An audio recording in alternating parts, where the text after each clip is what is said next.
You're listening to the Brother Wade program. Oh, yeah, this is Henry down at the delivery center here, and I want you to know that you're listening to the Brother Wade program.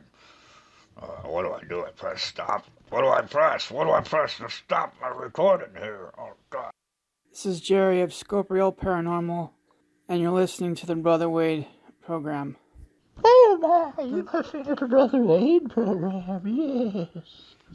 This is Al, and you're listening to the Brother Wade Show. It's a program he does. Now, where's that toilet paper I bought? Ding dinker, goddamn fucking redneck, fucking weird ass piece of fucking shit. My name is Tyrone, and I always tune in to Brother Wade. This is Vader. And you're listening to the Brother Wade program. You're listening to Brother Wade. My name is Zane. I'm with Food Safety, and you're listening to Brother Wade. Hey, this is Mr. Blosh here. You're listening to Brother Wade. Right here. You're listening to the Brother Wade program right now. This is Tony Sorrento, and you're listening to the Brother Wade program.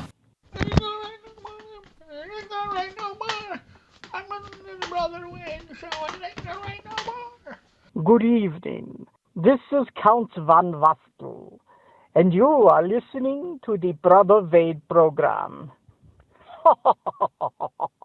You're listening to the Brother Wade program. This is his wife. You're listening to what? Brother Wade? And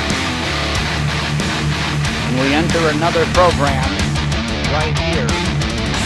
Again, we start with the music. And we have Dennis Smail joining us tonight, paranormal investigator. Welcome to the show, Dennis. Thank you. I appreciate it. So Dennis is here. Dennis Smail is with us. The music went a little over there, folks. I can't control that. But anyways, folks, welcome to the program. Everybody in our chat room, our Facebook audience chat room, or YouNow chat room, all of our chat rooms. I know Monday's show did not happen, so we're doing it on a Tuesday this week. If you're listening to us in the archives, it really doesn't matter. But for you that watch this show every week, you come here every week, and you're dependent on me being here, then we're doing the show today. So welcome to the show, Dennis. Thank you. And if anybody's wondering, I have the Gettysburg Does mug this week. I'm not wearing one of my famous ties this week. I couldn't choose which one to wear, so I'm just wearing the black shirt. So Dennis, as always, how and why did you get started in this field? Well, it started out when I was a child. My uncle was the caretaker for Bushy Run Battlefield down and around Pittsburgh. And as a kid, I was fortunate enough with him being the caretaker, just to have my run of the place. And I can remember seeing the spirits of both Native Americans and colonists fighting out in the field. And from that point on, I was intrigued on what happens when we're done here. I'm also a Marine Corps veteran, and I've been a nurse for 27 years, so I've been around lots of dead people. And, I've had the honor of being with many people, as they pass on from this world into the next. What the next is, I'm not completely sure yet, but I'm trying to figure it out. And thank you for your service and Semtify, if I can say that. Thank you. I went for the Marines when I got out of high school. I went for the Marines, but my mom kind of put a stop to it when 9/11 happened. She was not happy with me at all. There goes the microphone high and low again. She wasn't happy at all that she wanted her only son to go into war. So that took care of that. Now, if we can, let's. What was this battlefield that your father owned? It was my uncle. Okay. It was called Bushy Run Battlefield. Okay, where is that? It's in around Greensburg, Pennsylvania. Okay. Now, this is a regular battlefield where it's just a field, or is it a park? We have one up in Elmira here near us that I've been to. It is a park. It also had, again, when I was a kid, it also had a museum. And with the museum, you could actually hit the buttons. It would tell you what was going on, who was there, what tribes were involved. Now, this is the battlefield really quickly here. A battlefield, as in like battles took place probably Gettysburg, like the ones in Gettysburg, the Civil War. What other ones were? You said Native American wars? Well, in around there you had, multiple tribes. Fighting as well. Now, so, it goes. I'm sorry. What Indian tribes would it be? Iroquois. In around that, it could have been, several tribes, because you had the Shawnee that weren't that far away. Let's see. Trying to remember back then. It's been a long time. What other tribes were there? Delaware, Shawnee, Mingo, Huron. There were multiple tribes there. Okay, and you said you used to see the figures of these battles. Now, were they actually doing the battle, or were they just standing there watching you? Oh, no. You could actually see them attacking one another. You could hear the black powder. You could hear the cries, what was going on there the entire time. Now, when you said you saw these, were they like real people? Because I saw something in Gettysburg.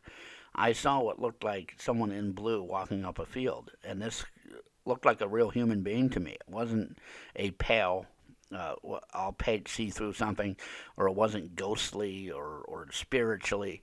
It was actually like a real person. Well, at the time, I was a young child. To me, they looked real. And then the smells and everything that went along with it. No, they looked like they were real people. Now, it's interesting you say smells, because a lot of times in investigations we smell things that the living would do, like pipe smoke. And I remember one case, it was a distinct pipe flavor that the gentleman smoked. Mm-hmm. And we smelled it several times. And in fact, it followed us around in different places. It would be upstairs, we'd go downstairs, or start downstairs. We got an EVP talking about having a smoke. In that same place, we also got a growl, but that's we'll talk about other stuff like that if we get to it. But when you say smells, we're actually whatever, I don't know, auditorial, whatever you call it in your nose, there, smelling a real thing that had to do with the living, like gunpowder or the smell of blood. Now, do you get that sick feeling? You ever been to Gettysburg? I have. Okay. When I went to Gettysburg, by the cannons and in certain parts of the field, because every yard, every 3 to 4 feet, there was a body laying there that fell. Somebody fell every 3-4 feet. I got this ungodly feeling of I should duck, I should lay on the ground, I shouldn't be there anymore, I should get away. It was unnatural. And you could smell gunpowder. Sometimes when we sniffed the cannons, they still have gunpowder in them, but sometimes you could hear these whistling noises. I thought it was people. Later I was told, no, that's bullets flying past your head. Do you get these same feelings and things there, too? Again, I've gotten them there. I've also got them at other forts that we've investigated as well. My group that I'm with is Paranormal Legend Society. Okay. And PLS started out by going to where legends occur, and then investigating them and saying, can we prove that these legends are real? Now, how big is your group? Actively, we run somewhere between 6 to 12 people. Okay. And now, is this 6 to 12 people on an investigation, or is that the total number of people? That's our total number. To have 6 or 12 people, sometimes in an investigation, you're talking over everyone. You're constantly interfering with, a session or something. We try and split them up as much as possible. We do public paranormal investigations at an historic site here in Rhode Island, which is, people like to go ghost hunting. Well, it's a big industry. Like we were talking off air, it's money now. It's a big industry full of money, and it's full of all kinds of stuff, all kinds of things that we're not used to, we don't see, we're not familiar with.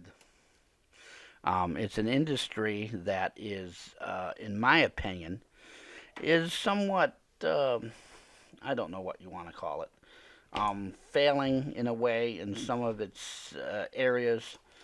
I don't think it's taking shape as much as it should. I don't think that some of the stuff is happening as good as it should. But, I've been in the field for 21 years. How long have you been in the field?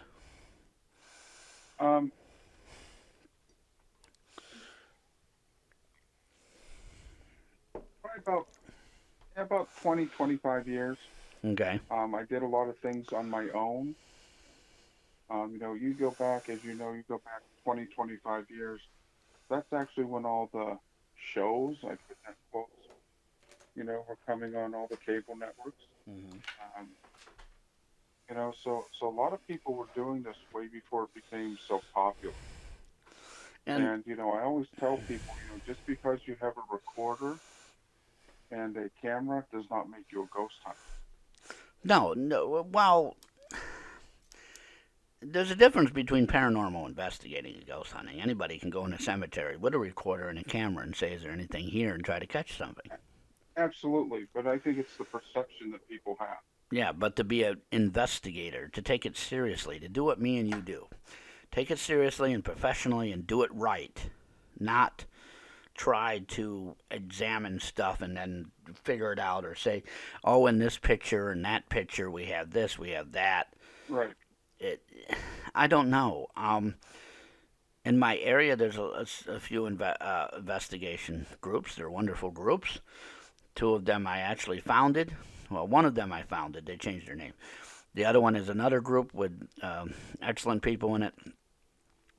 I just happened to go on my own. I think it was timed. It was, there was a lot of things happening at that point, family-wise. So, but the other part about this is, do you find doing it on your own gives you more of an avenue, or do you like doing it with a group? Sometimes with a group can get in places that other people can't, and then sometimes on my own I can do stuff, and I don't need to have the permission or somebody else in charge of stuff. You do it your own way. I think, as you said, I think there's advantages to both sides. Rhode Island, New England is very historic. There's a lot of places as an individual you can go in and investigate really on the down low. You can go in with a recorder, you can roam around, a historic building or an historic area, and not bring the attention to yourself, which is huge. Now, do you do this on your own, or do you have somebody with you for safety? Because I never try to investigate alone. I've gone to places and done a little bit of recording, but I'm not going to fully do an investigation alone. No, I've done several investigations on my own. Okay, what is the advantage? I mean, do you feel safe doing them? Do you not? Do you 'Cause I was always I feel perfectly safe.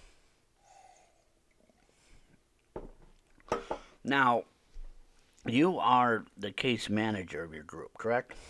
Correct. So what are some of those, for our listeners that don't know all these terminologies, and they might be a little confused right now with what we're talking about. Doing it alone means that you're going to go by yourself, or, with my fiance. It doesn't mean the team. A team can be anywhere from 3 to 4 people.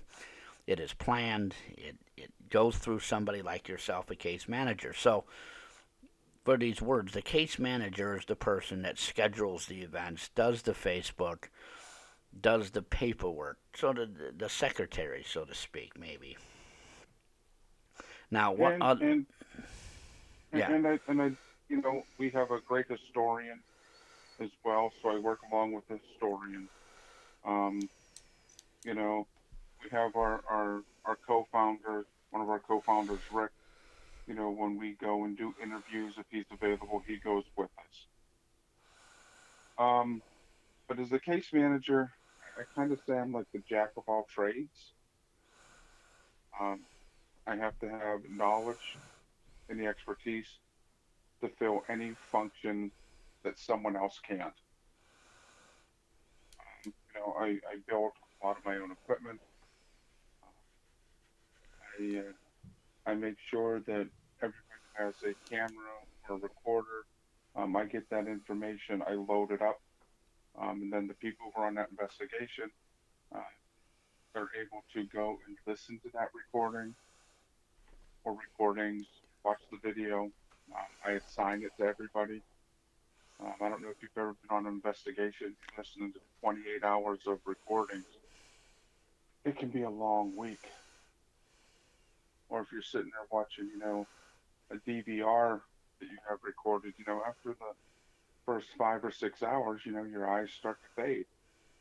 You're not paying attention. So, again, I think the case manager is that person who has the expertise and the knowledge to do a little bit of everything within a group. And you mentioned something that's very something I was going to cover a little later, but sitting there watching videos, listening to audio, this is the stuff the public never sees when they watch these shows. No. Or they see the last 10 minutes of somebody going, oh my God, look at the thing. And it's probably rehearsed. I've told the story many a times that I went up to Sullivan's up in Buffalo to Ships, where the girl went on a tour with a team, and they stood there rehearsing noises in the hallway and other noises they heard to make it sound better for TV. So somebody jumping up and going, oh my God, in a video, the thing, it's an orb or a spirit or whatever they see. Me and you would just sit there and go, okay, and write it down on a piece of paper, what time it was, what it happened, and then go through the rest of the evidence. There's no jumping up and down, oh, look at if there is something, we pause it, and we, whoever we're with, we talk about it. I've done that before. What do you think? Is it something we should be alarmed about, or what? What's your opinion? It was some kind of mist that just was there in the cemetery that should not have been maybe there. But it's nothing I got excited about, nothing I got alarmed about. I can tell you this, individually and with the group, I have never said, oh my God, what was that? Yeah, well, I have said, oh my God, what? I have said, oh, what's that? But softly, to the person next to me. Not holy crap, and we're going to do, but a lot of these TV shows are like professional wrestling. They up it for ratings. If they don't get ratings, they're not staying on TV. So they got to do something to keep you in that seat watching. Are you telling me that the WWE is fake? Huh? You're not telling me that the WWE isn't real wrestling, are you? Why would you say wrestling's fake? How dare you? You see these cuts on my head? You see this arm? You see my... Anyways, maybe the WWE's fake, but NWA wasn't. That's going back. I take it you're a wrestling fan. I actually work with someone who is a huge wrestling fan, so I get an update every every couple of days of everything going on in the wrestling world. And Tim, if you're out there, I'll ask the question now, so you don't got to call in and ask. Dennis, have you ever met Andre the Giant? I have not met him, but I have seen him wrestle. He has seen him wrestle, Tim, so that answers your question. Every week, Tim calls in to see if our guest has met Andre the Giant. That's another topic. What's it like having all those fans? And do you work in the emergency room by any chance? Not anymore. No. Not anymore. You could probably tell us a bunch of stories of your coworkers in that one. I've been, doing Medicaid transportation. I've been to a lot of hospitals. I've seen a lot of people, and some of the staff are not. Let's just say they got their medical degree, and the hospital knows they can work there, but maybe they should choose another profession. Now, since we're on this topic, have you ever seen anything in the hospital? Like absolutely, spirits leaving bodies and absolutely. Let's discuss that. What's that like? What did you see? And this is pretty interesting. This part of it is pretty interesting to me because we have solid proof ghosts and spirits in other worlds exist, and science ignores it. There is one of the biggest honors you can have as a nurse or a doctor or a CNA is to be there when someone passes. Now, why do you say that's an honor? Somebody's dying. Someone's loved one is now leaving them. Absolutely, it is. And as a nurse, you are giving them the respect and having them pass with dignity. Now, let's explain this, because to me, if someone's dying, that means they're gone, and that's not good. The best thing would be to help them live and go back home and be able to live productively and healthy.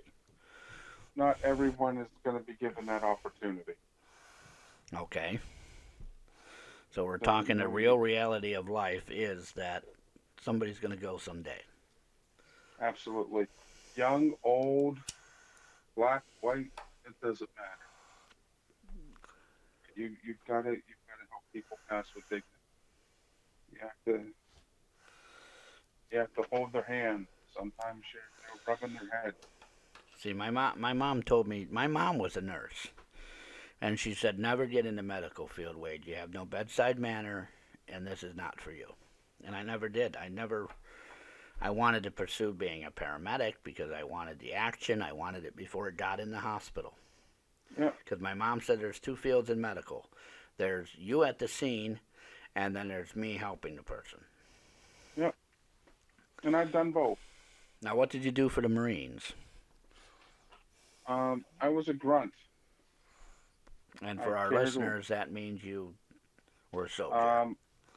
I was my job was to carry a gun and carry out orders. And you probably did very well at that as a Marine. I did okay. So now let's talk about this. So it's okay for somebody to leave the world.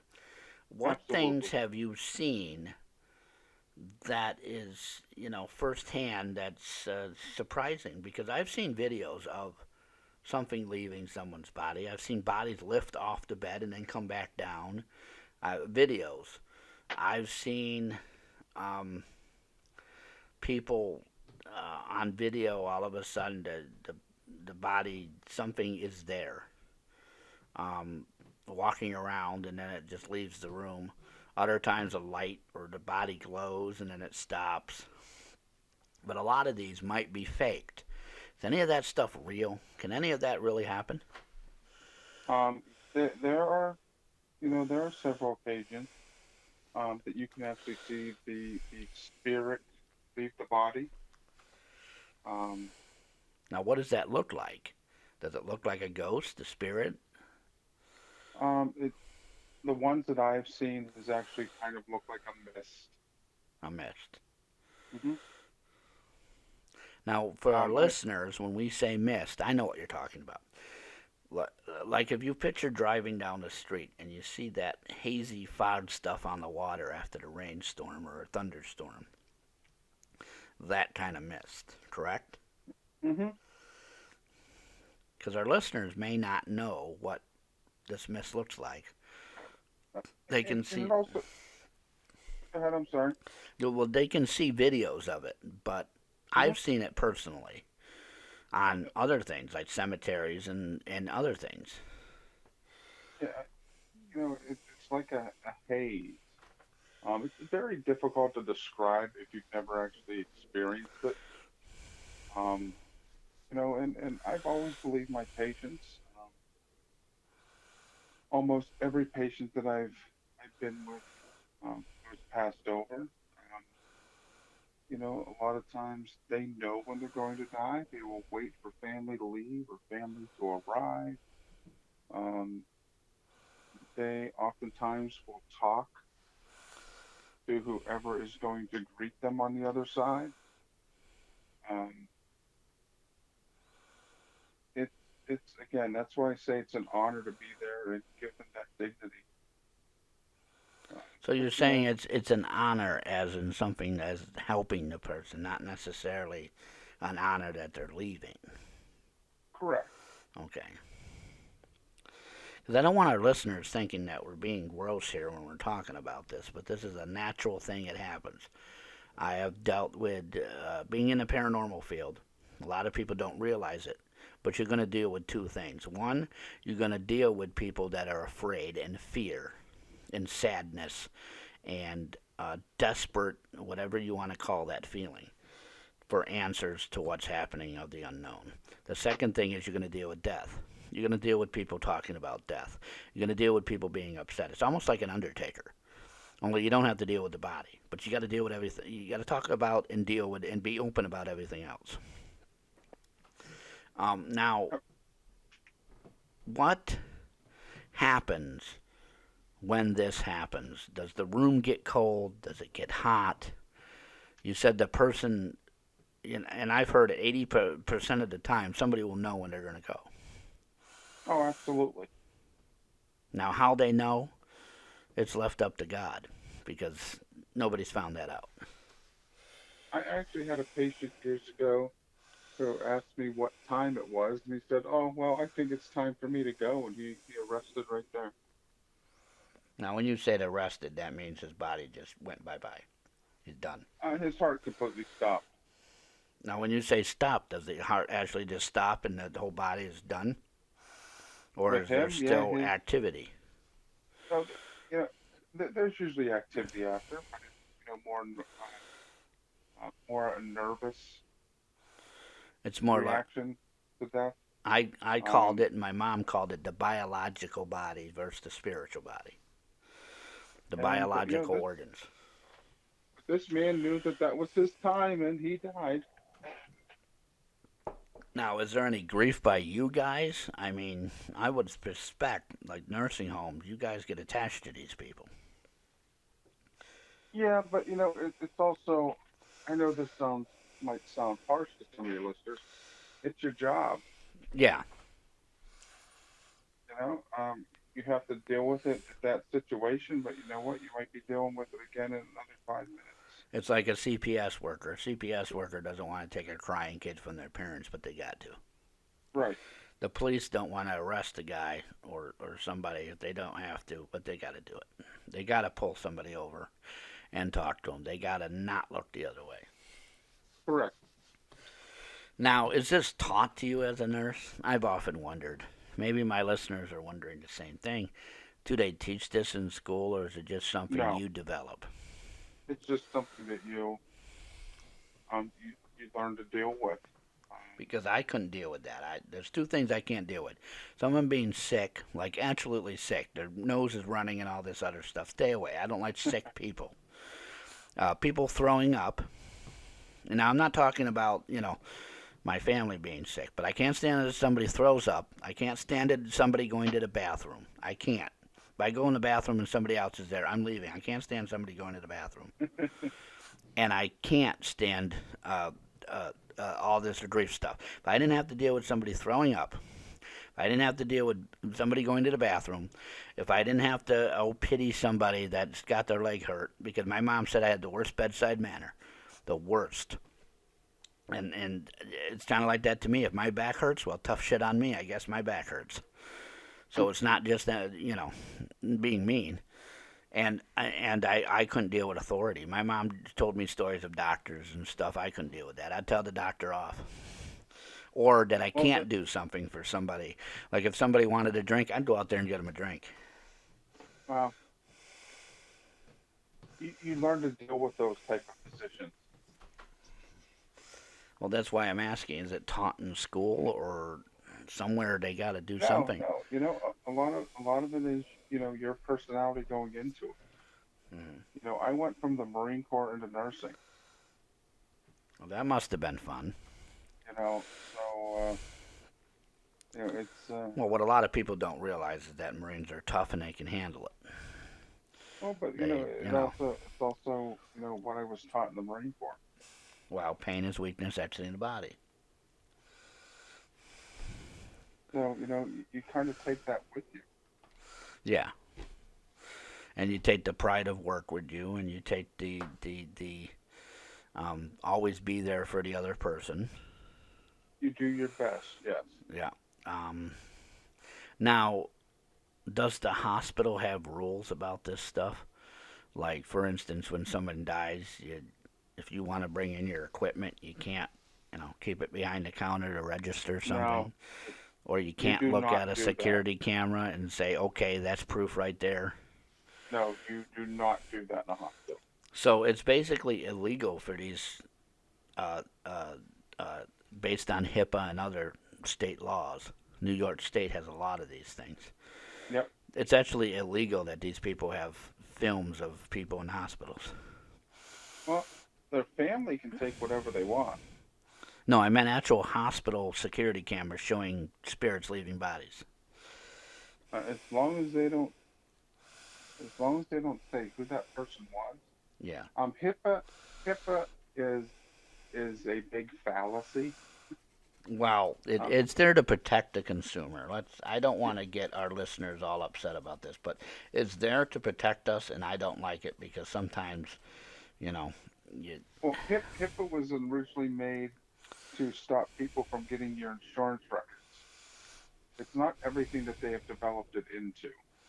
No, it was basically Johnny and Mike and Susie and Danielle over there have a right for their information to be kept to themselves, and people peeking in their chart is not allowed.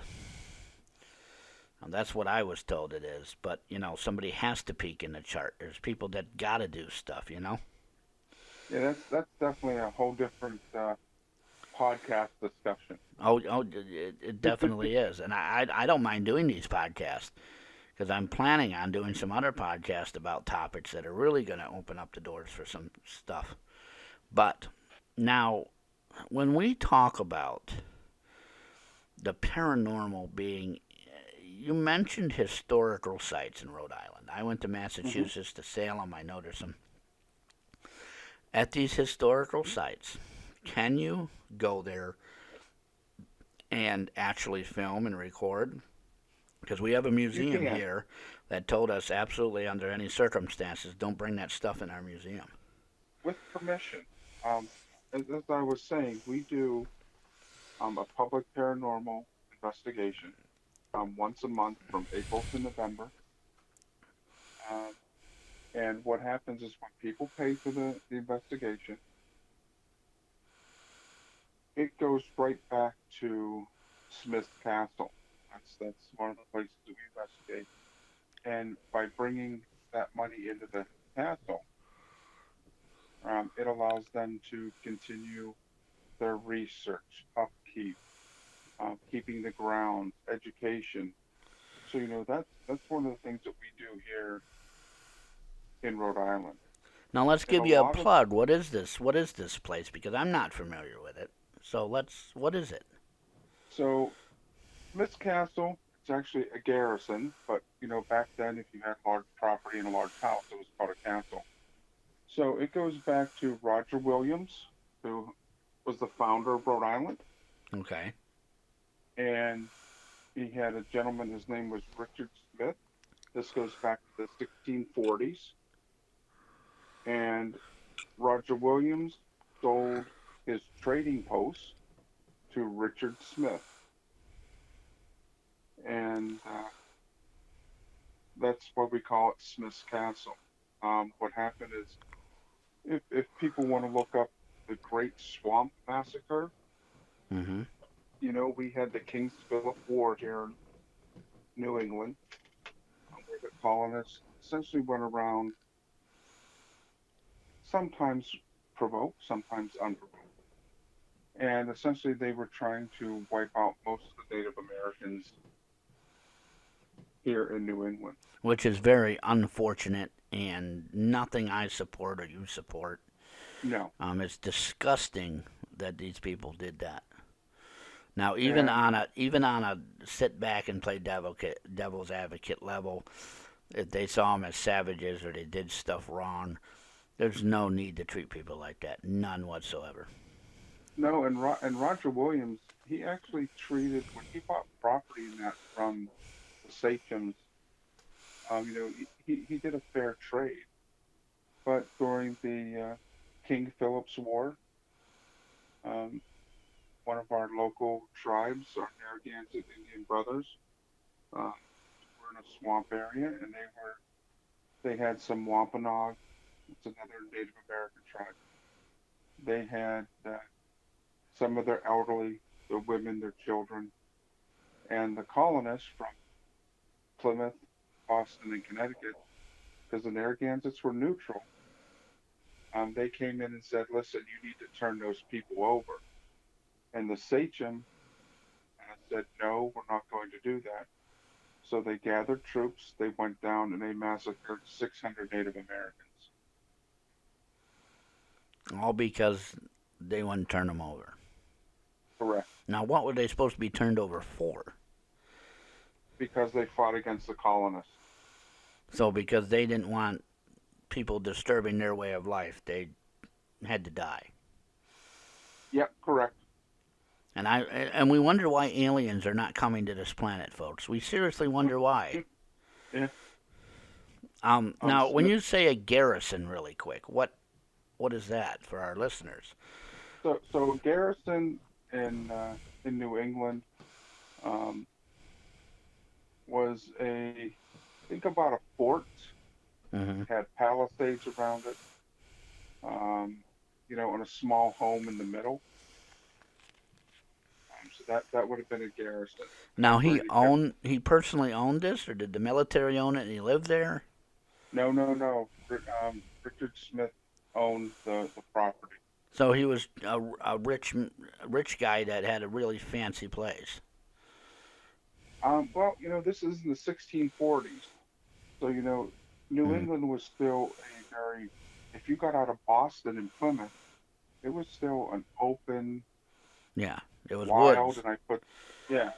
And So for our listeners, we're picturing woods in the country, and even the country's not a word for it. We have so many woods around here that have been disturbed from their natural, what they would look like. So basically, he did that for protection, really.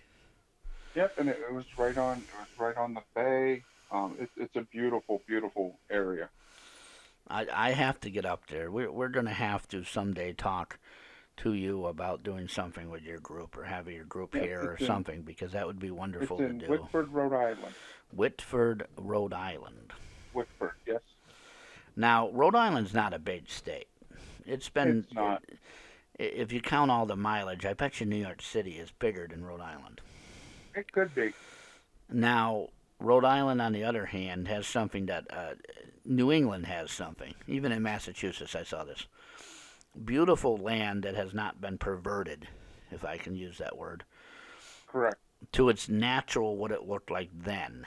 Like the Salem sea area and how the ocean came in was just like it was then, except for a lighthouse and some other stuff, that modern stuff that we have to have.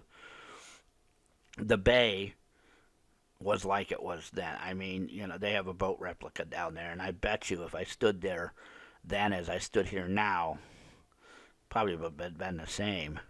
It was very peaceful. Something about that area is to me, the history kind of speaks, and I go places for something like history. I go places for other than, Salem is there for witches. Well, what other does it have, So the history and the what do you call it? The people that lived there and how their lives were and what happened, Mm-hmm. Now, Rhode Island, I've been through once, maybe twice on the way back. I think we went up to Vermont and came back. So I've been to, I think we counted 47 states. I've been to everywhere but Alabama and Wisconsin on this side of the Mississippi. Mm-hmm. And the other day we were tracing Amtrak routes. And we might have been through Alabama by inches, but technically I never were in the state. So for the listeners that are not, either they're not in the United States, we have a lot of people that are outside the United States, or they're in states that are not part of New England. New England is Connecticut, Rhode Island, Massachusetts. I don't know if I would say New York is to a certain degree. No. The top half of that area. No, we don't claim New York at all. I meant back when this fort was there, when this garrison was there. It would probably have been called New Amsterdam at that time, if I'm not mistaken. You have, I don't know if Virginia or West Virginia is part of it. No, we go, for New England, you're thinking, typical is Connecticut, Rhode Island, Massachusetts, New Hampshire, Vermont, Maine. New Hampshire, Vermont. And Maine. And Maine. Okay, so the East Coast, the top half of the United States. Correct. Now, and we were talking about WWE earlier. Connecticut's the home of the WWE, by the way. It is. So when you look at this history of that area, we have the history of, besides Pennsylvania, because we got to include that for about 40%. That is the beginning of the United States. 100%. And when you said Prince Philip Wars, I don't get much into this, but for our listeners, that war was significant to our existence here. Correct, 100%. Now, I don't remember quite what happened with that, because I'm more of a Gettysburg guy. The natives lost. Where the place where we investigate for the public investigations, it went from a garrison, it became a plantation, it was owned as a dairy farm. It's been the whole way through. And then in the New England area, a lot of the captured natives were actually sold as slaves. Now, well, that's an interesting thing, because slavery didn't only happen in the South, it happened all over. Correct. And it was mixed. And we even have slavery in the North that nobody talks about, but we're not going to get highly into that. But here, in a paranormal perspective, a lot of history, like you said, Indians and stuff, not the normal kind of spirit, and something that believed, they believed in a little differently than we do with their spirit worlds. Mm-hmm. Their religion was more based on going over and having different things, the spirit world openly there.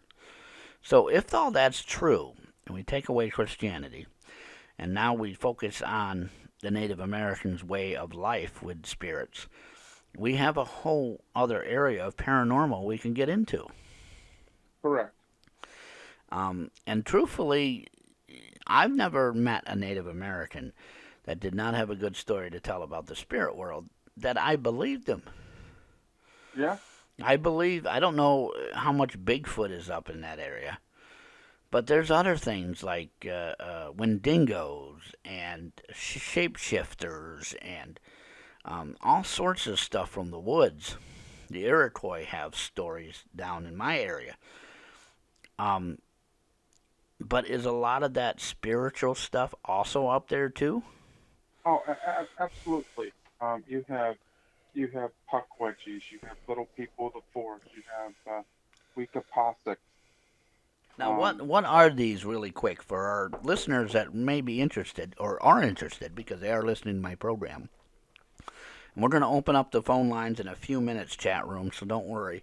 What are these things? Because the Little People of the Forest have always fascinated me. It's always fascinated me of hobbits and little people and fairies and leprechauns. So what is that, and what's the other one? I've never heard of the other one. Puckwudgies. Yeah. And Weekapossets. So it's also you're in Binghamton. Yeah. Right. Yeah. You say New York very differently than someone who lives in New York. So I say New York. Well, my area covers. I'm not exactly Binghamton. We cover, or my area is probably a good 30 miles in a big circle. Okay, but like I said, you say the same thing, but you may call it something different. I call it soda. You call it pop. It's the same. I call it Coke. Yeah. Okay. But here with the Native Americans, each one of them have the same type of belief, but they call it something different. So the little people are the other things. They can be. It also depends on what the perception of the natives, the Native American, their perception of what they are. Some of them are a little mischievous. Some of them are there to help. So they're like elves. They're like elves and leprechauns and fairies and all the stuff of Europe too. Correct. They're all interrelated on what they do and how they do it. Because I'm fascinated by that stuff, and I also, for our listeners, I've also was asked a question about trolls by one of our listeners. Mm-hmm. And I found out that trolls are much like our Bigfoots, and much like our what we call Bigfoot or Sasquatch. The troll is kind of the same thing, kind of the same beast, if you will, entity. She described something to me of a big hairy thing. The only special powers they have is they can disappear on sight, they can change shape, and they can speak any language they want to. And, of course, there's other troll sightings, but that is the threat. Now, we've seen Bigfoots where people have said they've been there and then they're not. We've heard stories of Bigfoots, something will be there and then all of a sudden the Bigfoot's there, he walks in the woods and he's no longer there. Now, leprechauns and fairies and little people, they're all over Europe. So I would imagine they're all over the world. Cryptids amaze me. Well, I don't know if fairies and leprechauns go under cryptid. I would think they would be kind of magic, which just is a whole nother world in itself. Yep. But it's kind of funny that you're saying they're helpers, like the elves that create shoes, like the cobbler's elves. It just puts a whole new perspective to legends all over the world. Trolls only here, they're Bigfoot. What was that? What was the other word you called those little people? A Puckwudgie. Puckwudgie. Or sounds like something that somebody would do to you in high school that was awful. Or Weekapossets. Weekapossets. Now, have you ever seen any of this stuff? I have not seen them, but I have investigated for people who have seen them. Now, I think I have seen a fairy. I think I have. We have somebody that was at the library once who took photos of them, and I've seen the photos. They were not lightning bugs. Lightning bugs don't change color other than a yellow and a white. These things were blue and red colors. Mm-hmm. And what I saw fly past me was not a bug. So either, my daughter said it was a hummingbird. Now, hummingbirds don't look humanoid. No. But it flew by quick. It almost hit me. And it was going in a direction. We tried to follow it, but it was too fast. And it went straight up in the air. And she said hummingbirds do that. Now, I don't know. My daughter knows a little bit more about some things than I do, and I've never really studied hummingbirds all that well. But that would be probably a good thing to say it was, if somebody was not a believer of this stuff. Because the first thing I got when it flew past me was, that's a flying humanoid. Yeah. I didn't see any wings, but if they're beating that fast, dragonflies, you don't see their wings. Right. Hummingbirds, you don't. I've seen a hummingbird hover in the air. It didn't look like it had wings at all. Now, Native Americans have something else that I like about their stories, is they'll describe something to a T without an imaginational part of the description. Like, we'll say, oh, it looked like a bear. No, they know what a bear looks like, and they know what a Sasquatch looks like. Right.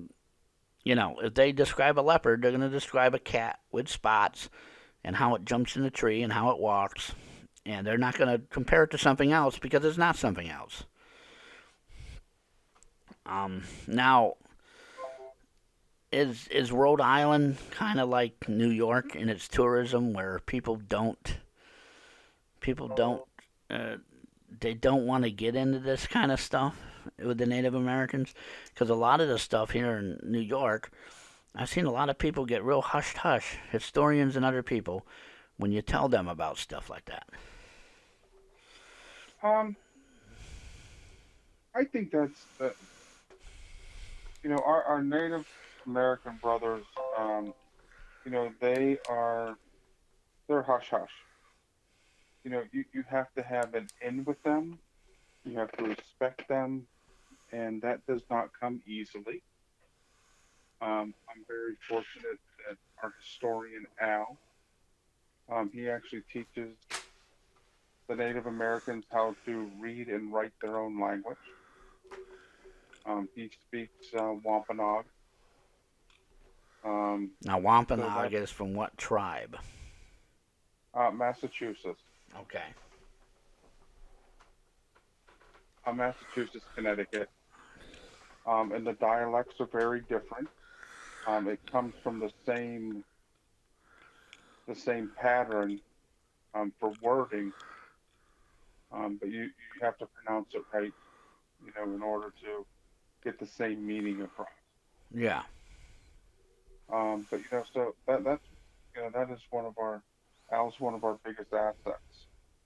Al is the Wikipedia of knowledge. He and I have done we've done a lot of great things here. We found a rock where the Narragansett sachems, the queens for the Narragansett tribe, I found where that rock was. Yeah. He and I have been to several royal burial grounds. We found houses that were involved with the Underground Railroad. And I'm the type of person that goes up and I knock on the door and say, hey, do you want to talk? Now, how is that? That's pretty interesting. How does that get received? Because I've done that, and some people don't receive that very well. I've never been turned away. Never been turned away. No. Maybe it's the area you live in. A lot of New England people are just friendly and nice. It's got that southern charm, but you know you're not in the South. Well, that's definitely right. I mean, it's got its own. I don't know. It's got its own mystique to it. It's got its own little. It does. I'm I don't know what to call it. It's that quaint little. This is my little town, and you're welcome here, and I'm going to be nice to you. Not every place, but yeah, a lot of them. Yeah, well, the atmosphere and the air is, it's like, oh, this, I could relax here. Just drive through the town, relax, hi, nod. Yep. There's some beautiful places you do that in New York, they'll chase you down the street. Oh, yeah. Now, there's some places that are nice and quaint, but yeah, the Wine Valley up there we got some other historical little things up there for some other things of the colleges, the teachers' colleges and stuff. Well, they act like that because they want your money. They want the tourist money, so they're going to be quaint and nice and happy. But New England, I don't think they all want your money. Yeah, well, you go into Delhi. That's not too far from you. No. Delhi, New York. I mean, that's the type of town that is. Well, Delhi's it's kind of small. If you go into Owego, New York, if somebody went into Owego, New York, that's kind of like that New England flair. Mm-hmm. But they still got that New York tone to them where they're ready to be defensive at any moment. I don't know. It's just the state, I guess. Yeah. It's like in Pennsylvania. State of mind. In Pennsylvania, everybody's kind of nice, but don't step on our property. I don't know. But now, with this tour, what happens? You tour the place, you investigate. Have you found anything? Oh, yeah. We've caught apparitions. We've had multiple touches. Now, from you guys or the actual... And I've often wondered, how do you tell? Do people send you evidence? Does people write back? We constantly have recorders going during our tours. They're doing a paranormal investigation. We teach you how to do a paranormal investigation. They're given a recorder. They're given a camera. They're given a K2 meter, and then we have all other equipment that we use that we do bring out on occasion. And now you said you built some of this equipment, correct? You've actually built, which I would like to have some. I have some ideas for some equipment, but my wiring is soldering the wire to my hand and then not being able to do anything more. I'm mechanically inclined enough to mess up changing a tire. But I have ideas. I have an idea for a EVP meter, which is basically a radio scanning through the channels. I have an idea for a recorder to repeat what it hears. Mm-hmm. In other words, you actually hear it in real time repeated to you. I'm not too sure how to do that. That's how I do all my EVP work. Well, I meant it repeats what it hears right back to you, not unlike the obelisk where it does anything. Everything is said, kind of like a closed caption kind of deal on the screen. Do you do live EVPs? I do. I do it with a Tascam, so I can hear it. But a lot of recorders, for our listeners, again, the recorders don't have that function. You got to record it and then go and listen to it. Record it, go and listen to it. So it's record, play. Yeah, I don't do that. I connect voice canceling microphones right into my recorders. Now, what kind of recorders do you have, if I may ask? I'm curious, and probably our listeners are. I used an Olympus. Uh-huh. A Zoom. Zoom. ZOOM, and a Tascam. Okay, yeah, the Tascam I'm familiar with. So, you know where it has the earplug function? Yes, you plug it in and you listen to it live or put it on a speaker. or plug it into a laptop, and then you can Yep. see the bars go up and down, even though you can't hear it. Yep. Now, for our That's how I listeners, what we're talking about here is the different ways to do the electronic voice phenomenon, which is EVP, recording, to get the sound of the spirit, to get the voice, to get anything. Footsteps. I've left the recorder in a room and there was footsteps in that room and nobody was in that place. I've gotten children talking in a room like they were playing, and there's no children. There's no children. Yep. I've heard drumming. Somebody caught drumming on their recorder. Now, we could be, skeptic and say, hey, someone's drumming, but I doubt it. I doubt it's going to come out of their house. Some of these recorders, however, my Tascam, I can pick up some nice stuff. I've been downtown. Mm-hmm. You can pick up people talking about you or talking about other conversations. But it was to prove how well the Tascam is. It wasn't to disprove paranormal evidence. Because when I first got it, I went and recorded stuff so I could learn how it works and what it sounds like, which I recommend for any of our listeners. If you're going to get sound equipment, go and record normal stuff. Correct. Then go home and listen to it. Because your voice, somebody else's voice, so when I was on a team, I recognized everybody's voice. And if it sounded like a voice that wasn't then we found out if somebody else talking, or was it from the other side. Yep. And their motions and how they walk. 21 years. I think I spent probably about 17 years on a team. And so I knew them. They knew me. We knew how each other's functioned. And when you do it by yourself, that's another thing I don't like about being by myself, is if there's something there, then what am I recording? Also, there's another person there to say, okay, and say it did happen or not happen. Credentials here. Crediting you for catching something or not doing something. Because for the listeners out there are people that fake this stuff. There are people that ruin stuff. There are people that make stuff up. There's people that try to have fun with it. And I'm sure yourself, Dennis, you have seen people who just came in, like I said, for the old hunt. They had no knowledge, no history, no nothing. They just wanted to see a ghost, get scared, and go home. Yeah.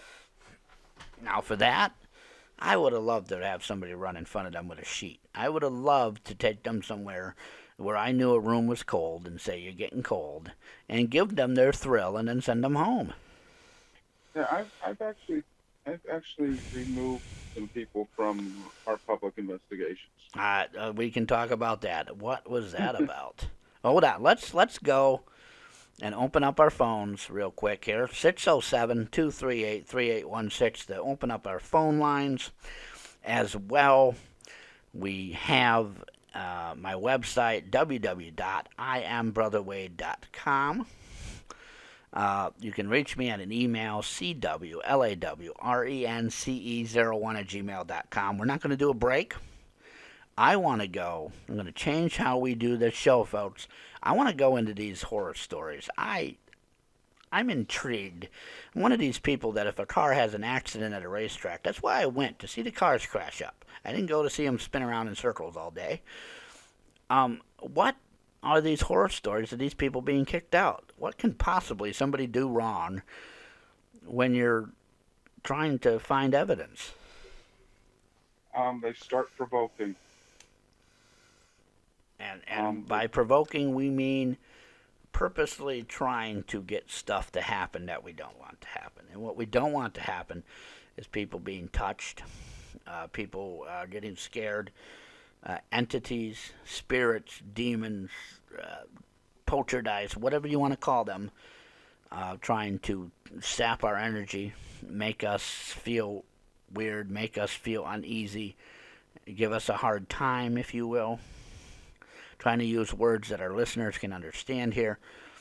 Some people can get possessed, where a spirit or entity or demon can take over you.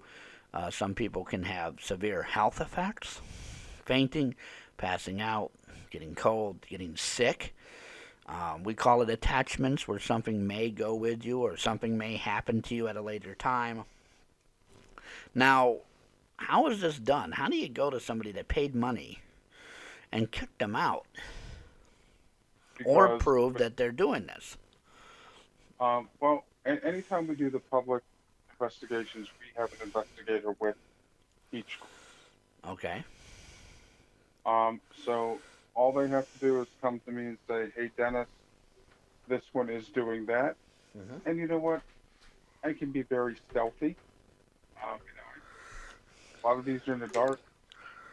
I will go up and I will listen to those actions. And they're told before they do the investigation, these are the things that you are not allowed to do. If you do them, we will have you removed.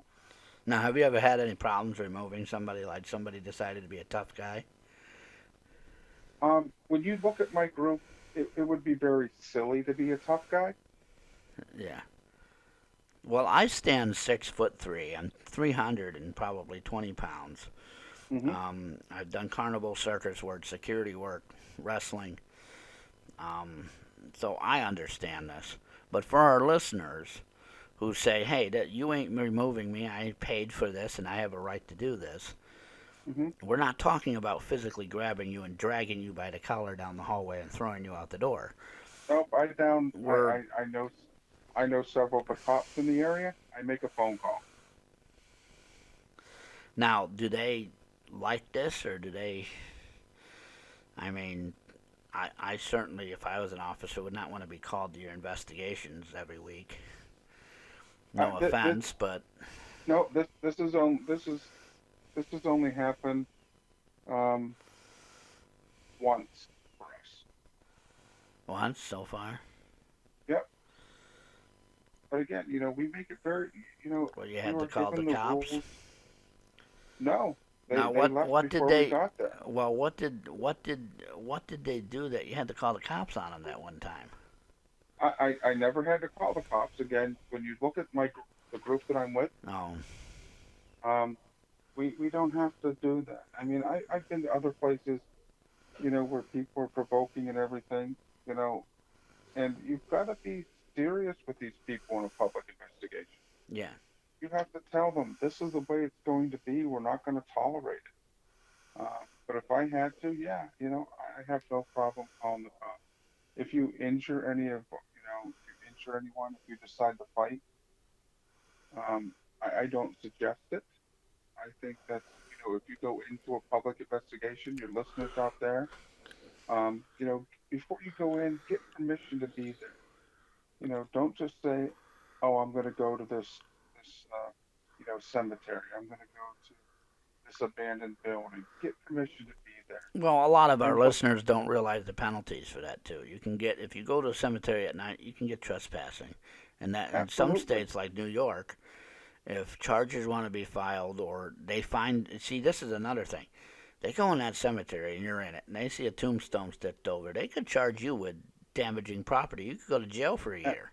Absolutely, they can. Or if you want to really scare the officer and play stupid, you could get yourself tased.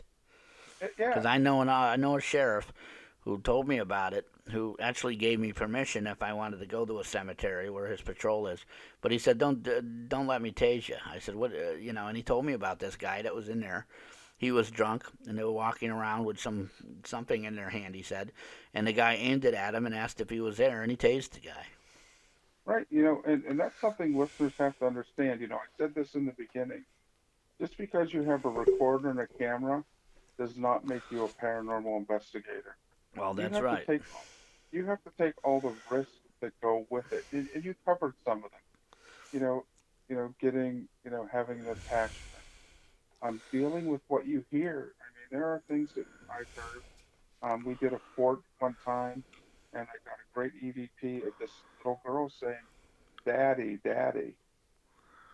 You have to absorb that, and step away from that and say, "Okay, this is evidence." But she was very distressed. Yeah. If in fact, for our listeners, if you hear a child, it may be something playing with you too.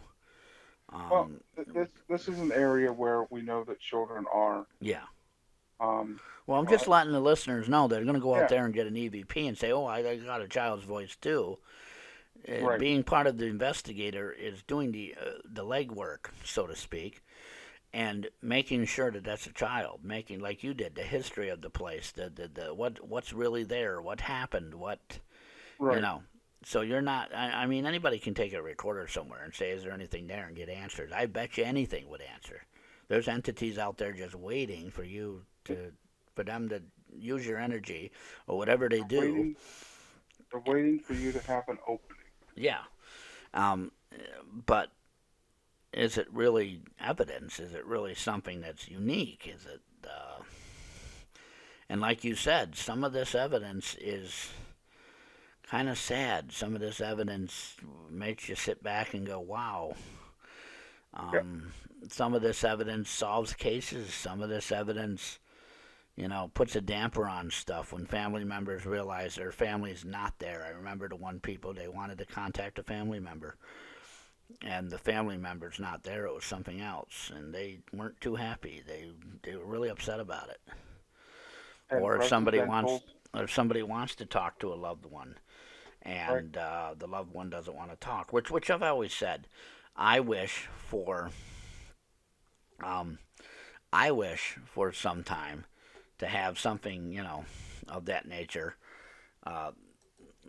say what it really thought, because some of the time, Auntie Anne and Uncle Fred may not have liked you giving away their car. May not liked it that you sold the house and sold everything to an auction dealer of their prized possessions. However, when we go, I don't think we're going to need them. I don't think anybody you've ever seen go in the hospital is worried about their possessions. No, but residential cases, are completely different. Yeah. And people have to realize that too. Well, it's a good example is the plumbing business. Residential cases are going to be somebody that clogged up their toilet, and you're going to have to deal with stuff you don't want to deal with. Correct. You're going to have to fix a pipe that's under somebody's house with spiders all over it. Or you can do commercial and deal with sometimes worse, clogging toilets and shoving, toys down toilets like at Walmart. Or you're going to go into a nice job where you have a nice open ceiling to plumb or open floor to plumb at that time and put pipes in and you walk away nice. Yep. But I like residential and people's houses and all that, because you're helping them. First of all, you're solving a mystery, you're solving some problem, and you get to help somebody personally. You get to put their worries at rest. Absolutely. I've done hundreds of cases, and watching somebody say, "Oh," when the family was ready to move that day. I think they were on the phone trying to get a U-Haul while we were there. Absolutely. And we found out there's nothing there, and basically saved the whole family trouble. And whatever it was, we helped them get rid of it, and it was great because that family was done. Now, what was that? I don't know why my computer just said that to me, but what did it say? Make your computer easier to use. Oh boy. I also tell people, don't take artifacts. Well, who does that? Do people really steal stuff from property? Oh, absolutely. What are they, nuts? They are. We seriously need a certification, something. We need to certify people for this field. I seriously think we do.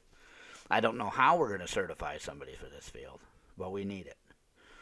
If there's people that are parapsychologists and all that stuff, then we can have certified investigators. Yep.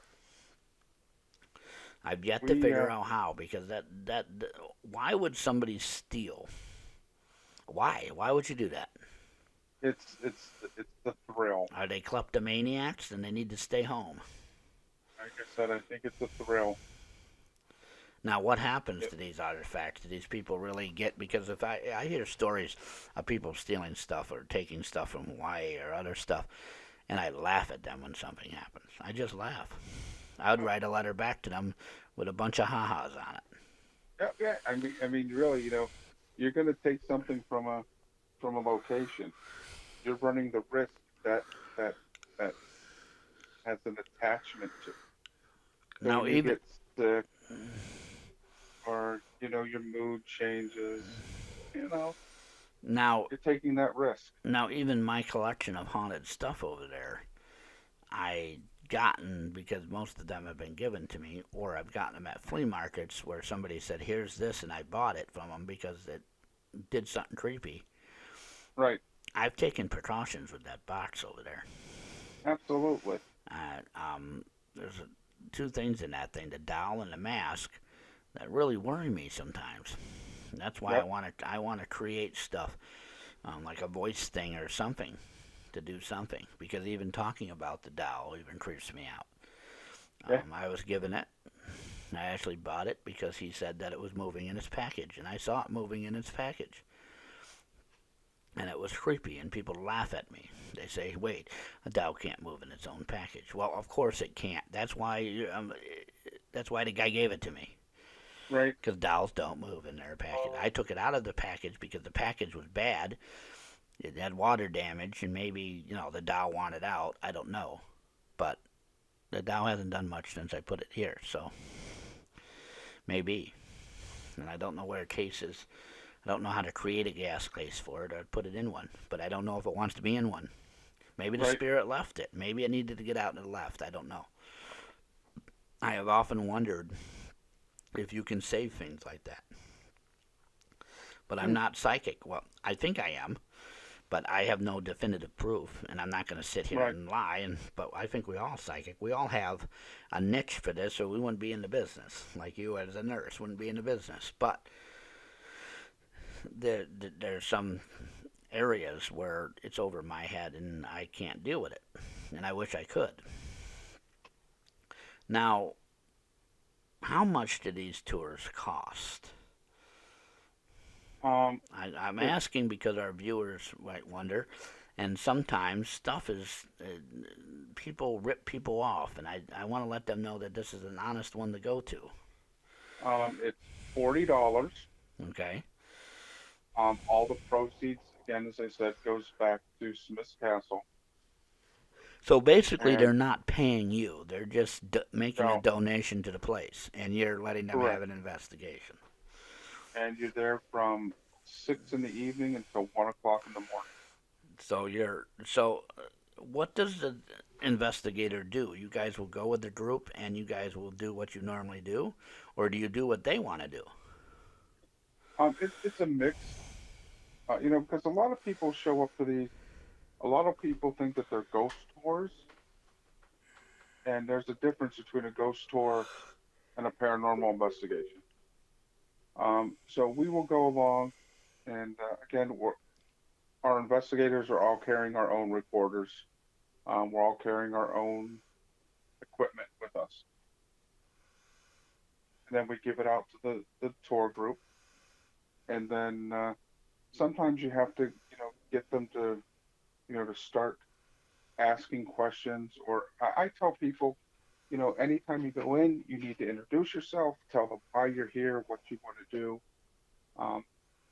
and talk to them. These were once, humans at one point. Well, I've always told people, and really quick now for our listeners, when you're ghost hunting, you're not ghost hunting. You're there for the spirit, and you're gonna treat a spirit as if they're in existence. Because just because they don't have a body, they're not an individual. They're not something is there. They're not what do you call it? Because they lost the biological part of themselves, it's still the same person. And and from investigating there for a couple of years now, you also get to recognize with whom you're talking. Now, did they recognize you? I mean, I hate to use this as an example, but like the zoo animals at the zoo recognize the zookeepers, do they recognize you? Absolutely. Now, has anybody gone? I mean, is there a chance that you guys won't have a tour because there'll be nothing there because they left? Not in this particular area. No, just because the history, goes back, 1640. Now, could that and- ever happen? Would that ever happen that you guys would let them go, or do you guys do something to keep them there? I mean, I know these answers, but I'm asking for our listeners. No, we don't release anything, and we don't invite anything. You know, the castle is right on the Whitford Bay. And you know, you gotta, you know, your belief is we have a freshwater stream that goes into the bay. We have the bay. We have granite. You know, all those things. You know, for your listeners, you know, they can encourage spirits to travel. You know, using the water, using the, you know, the old Native American trails. You know, is their walkways and how to get from one place to another. But I always say our home spirits. So there's almost like a spiritual highway, if you will, means of transporting. Spiritual highway, right? And our home spirits, because we close in November, they do a Christmas thing around Christmas, and then the area is closed up until April. And in April, we go in and we replace all the windows. You know, we're changing out the windows. We're cleaning up the area. You know, we go in there like, hey guys, we're back. How are you? You know, did you miss us? And you know, that first night when we go in, the activity is usually very, very active. You know, it's like, hey, we finally have someone to talk to again. Now, this Christmas thing, is that that's what you guys, or do they do that on their own? No, they do that on their own. But what I'm saying, you know, from December to April, it's closed for the tours of the home and things like that. Now, that's snowy, right? I mean, that's winter. Yeah. So they've never opened it during the winter and seen if anything was there? Not since we've been there, no. I mean, like, Christmas time would definitely... I mean, holidays bring spirits back. Mm-hmm. The weather might do it. I mean, people don't realize that snow is water, and water attracts spirits. Spiritual energy, at least. Oh, don't get me wrong. We've all been down there when it's closed. Yeah. We don't go in the home, into the castle, but, you know, it's a great time to go. Now, how big is this place? Because I'm picturing a pretty big place if it was a fortified fort. Well, it used to cover about 2,400 acres. I don't know. An acre is a football field, right? A little more than a football field. So, a football field and locker room. Yeah, so this would extend... So that's almost the size of a city. Yeah, it was. But, you know, parts have been sold off, you know, and things like that. Now, but what I'm saying is that are these the fort areas or the walls and stuff, they're around this little home? Or are these things like, you know, 4 blocks down the road you see one? No, it wasn't that big. It was a small fortified area. Yeah. That has been burned a couple of times because the Narragansett tribe retaliated for the Great Swamp Massacre. In the state of in all of history, we have the only person who was ever drawn and quartered right at that site. Drawn and quartered. There's got to be people out west that were drawn and quartered. Not in history. There aren't. They may have been done, but this is the only one. And for our listeners, drawn and quartered means I tie your legs and arms to 4 different horses and I let them run or walk. Well, what they did back then is they actually cut him with an axe. So basically, right down the middle. So basically, they just chopped him until he fell in half. Yeah. I don't know what's worse, putting the rocks on you, which is putting a board on you and putting heavy rocks on you, or cutting you in half while you're still alive. Yeah, he got some of that as well. His name was Joshua Tech. And what did he do to deserve this? He fought against the colonists because he was married to a Wampanoag woman. Oh, okay. So another one of somebody's different opinion will go after them. Correct. Well, I guess, and that was all the English doing, right? Correct. Now, some of the French came over here, I believe. In Rhode Island, we had mostly we had a lot of Dutch. Mm-hmm. We actually did an investigation where we got responses to questions in Dutch. Now, what was that? That's I've done that where we've gotten an investigation where we think it was a Indian language, a Native American language. Yeah, we've gotten that as We've well. gotten one in another Spanish language and another in another language that we're not sure what it is. German. Because for our listeners, whatever the person spoke while they were alive, they're going to speak when they're gone. The spirit is that person, so whatever things they did in life, they're going to do when they're gone. We suspect. We're not sure why it's different, but we suspect that. Now, it's all speculations, but the speculations are backed with evidence here. One of the experiments we did last year, I did an Estes experiment. And for your listeners, that is when you are listening to a spirit box, you are blindfolded with headphones around your ears. Now, what's it called again? The Estes. E-S-T-E-S.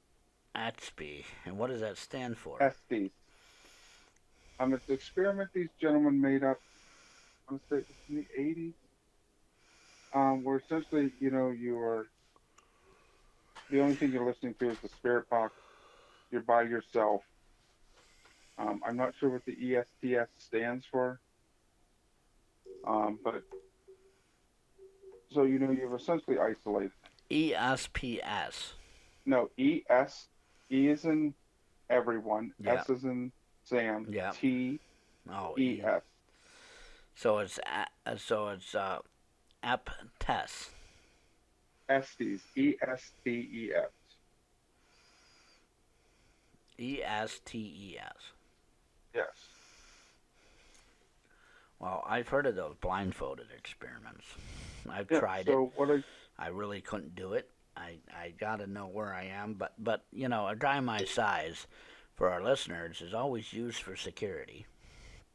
Anytime we have EVPs going or something, I've always been kind of security, so if something does try to do something, I don't know what I would do. I mean, I can't physically fight a spirit, but maybe I'm just fodder that they can take over and the person will be okay. I don't know. I've had that. Remind me to tell you about that little tale. So when this experiment happened, what did it prove? Did it prove anything for these gentlemen? Well, what we did was I had a receiver, which is another paranormal investigator, one in Texas, one in Vancouver, and one in Massachusetts. And I asked the questions, and then I recorded it, but I also wrote down their answers. And it was about a little over, around a half an hour or so. And their answers were specific to the questions I was asking.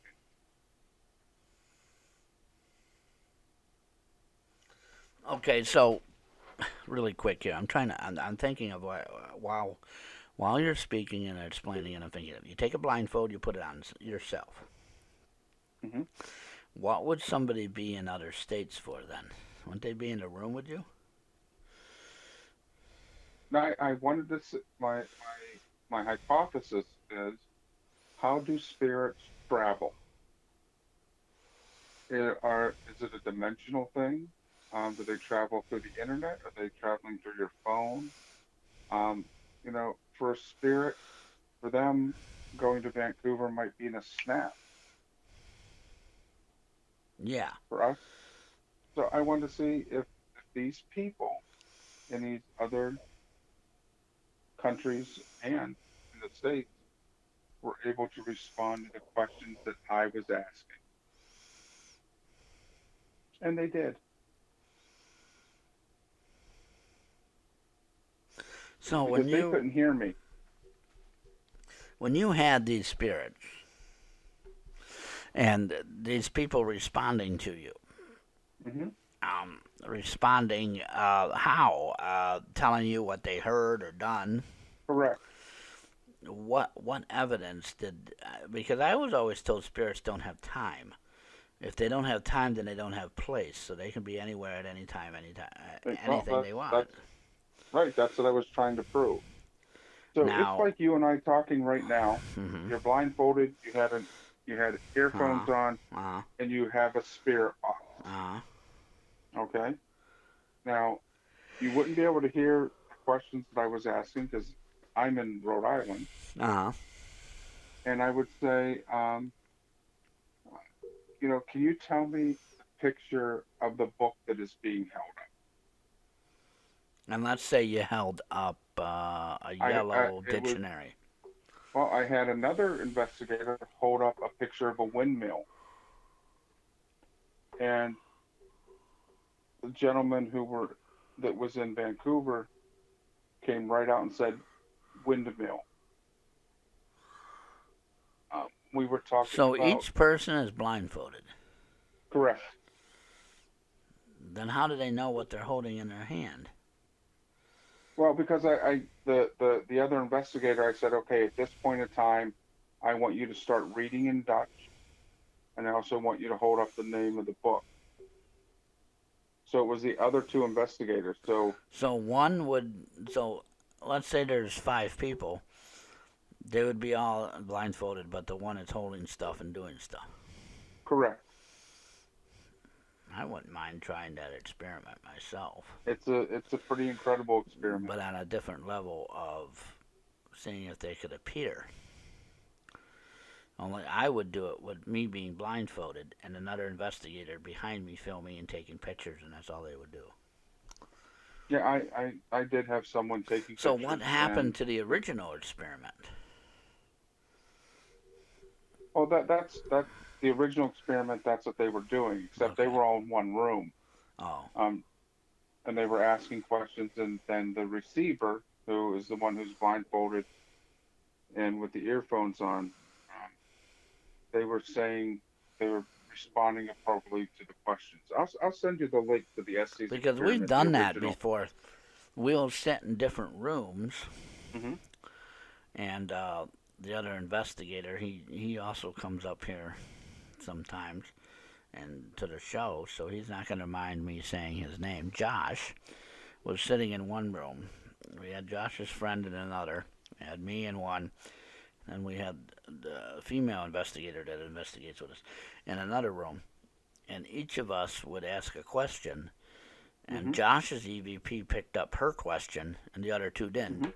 And then all of our EVPs picked up one question. Now, was the spirit traveling? I mean, there's no possible way you can be in 4 places at once, especially when they're in different areas. We weren't blindfolded. I don't think I could be blindfolded. From one place to another. I don't think I could be blindfolded. I think I would probably rip that off. I'd have to see. I'd have to be aware of my environment.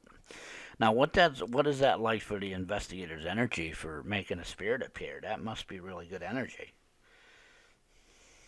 They both, 4 of them came out very drained. Now, when was this originally done?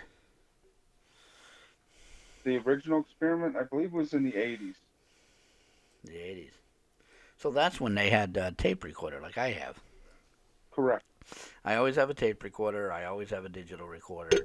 For our listeners, that a digital recorder is like the Tascam, the Olympus.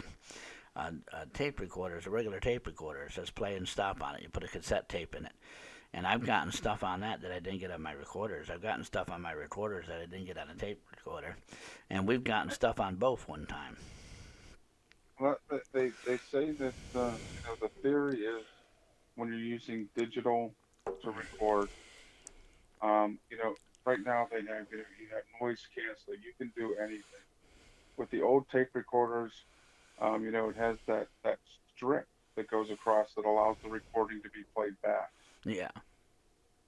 So they say that, that the spirits, it's actually, for the entity, it's actually easier for them to speak and be caught on that magnetic strip.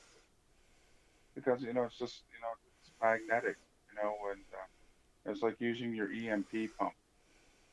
Now that's on a tape recorder, right? Because I was told on a tape recorder it's actually being played. The tape recorder is not like the digital recorder. It's kind of like a white noise type recording and just the microphone being open. Computerized way, but a tape recorder is actually just recording anything, that sound that it picks up, from vibrations to anything. Yeah, but it has that magnetic strip that comes across. Yeah. But I don't know. I've used both and gotten evidence on both. I've used sometimes and gotten none of evidence on either one of them. Oh yeah, I've done investigations where I don't hear anything. After I've heard things audibly that we never picked up on anything. Yep. And then there's ones where we picked it up on cameras that we never picked it up on a recorder. Right. That stuff I can't explain, because if I talk, I have a recorder, the camera picks it up, the recorder picks it up, the tape recorder picks it up.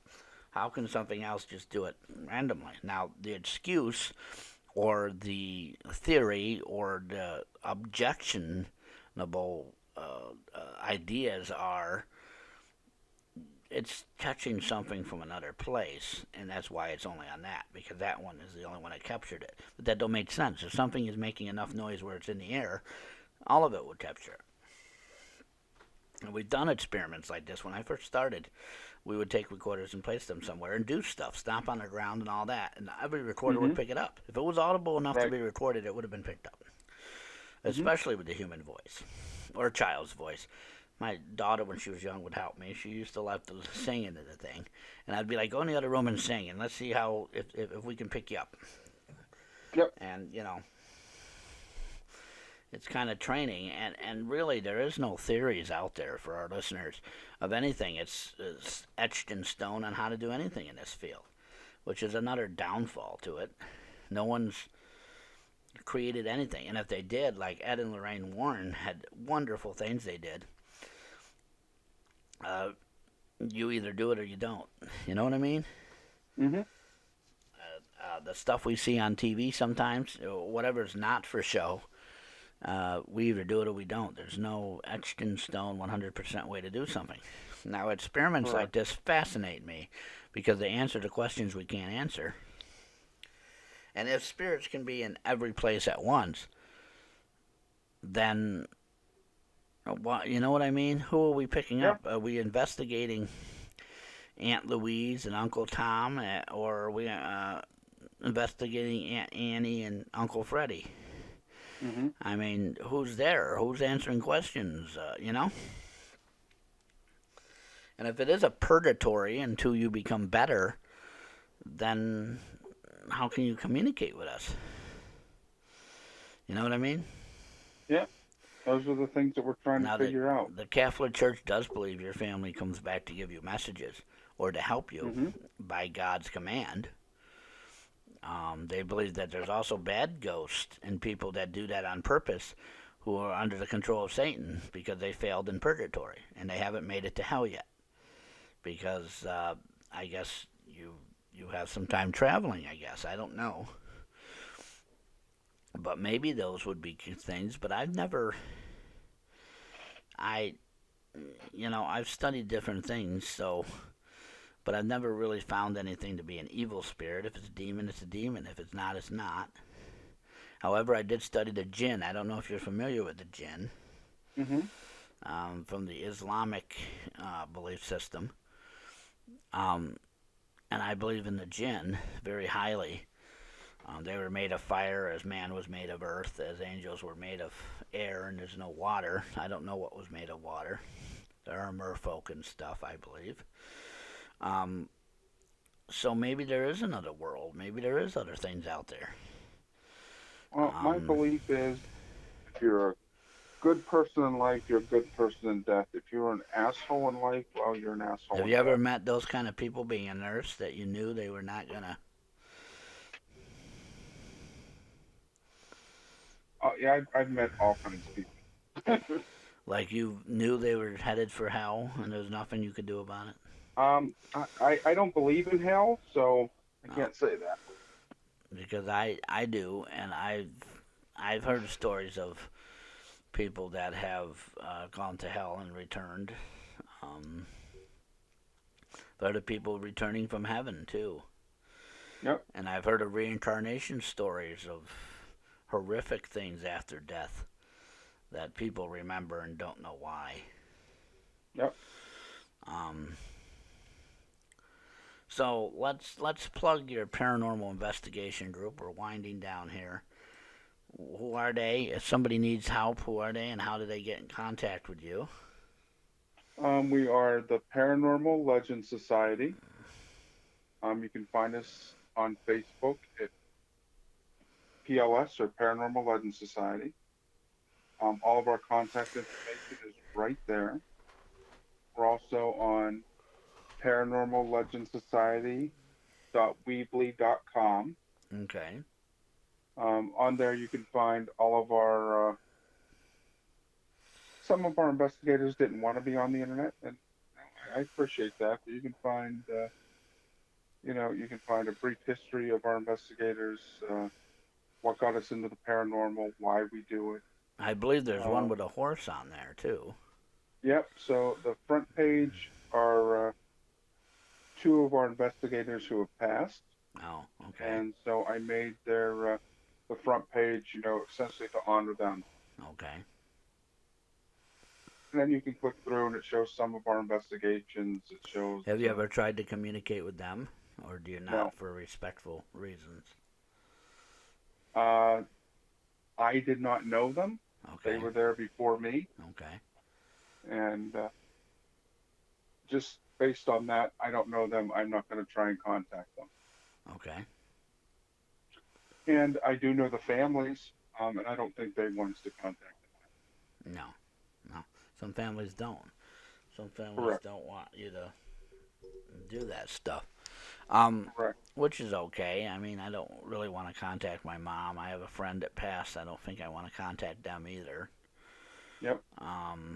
If they want to contact me, they can figure it out. I do want to contact one because, I think he would like doing that, but I don't know, so I don't do it. Right.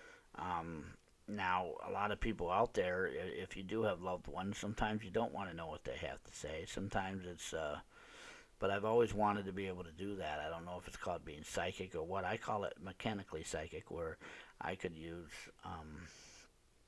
EVPs and stuff. Mm-hmm. But I thought about it, and I said, the credibility of that and the rightfulness of it. And I don't know how psychics do that. They help people get messages from the other side. I don't understand any of that stuff. I don't know if it would be right to do. Some people just need to go, and they need, not to be brought back. Mm-hmm. Now, you are the case manager, so if anybody does write, you will see them.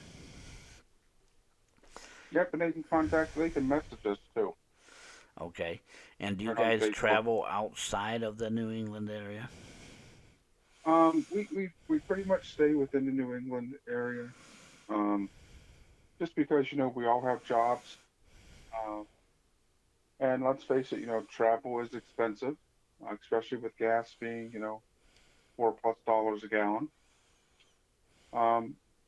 So we pretty much stay within that Connecticut, in the New England area, Connecticut, Rhode Okay. Island, Mass, up through there. If someone really needs us, sure, we would travel. But generally, we're very fortunate that we are able to keep pretty busy within our home states. Yeah. Even though you guys are closer to Connecticut, aren't you? Rhode Island's kind of like in the middle. Yeah. Now, how many miles is in between?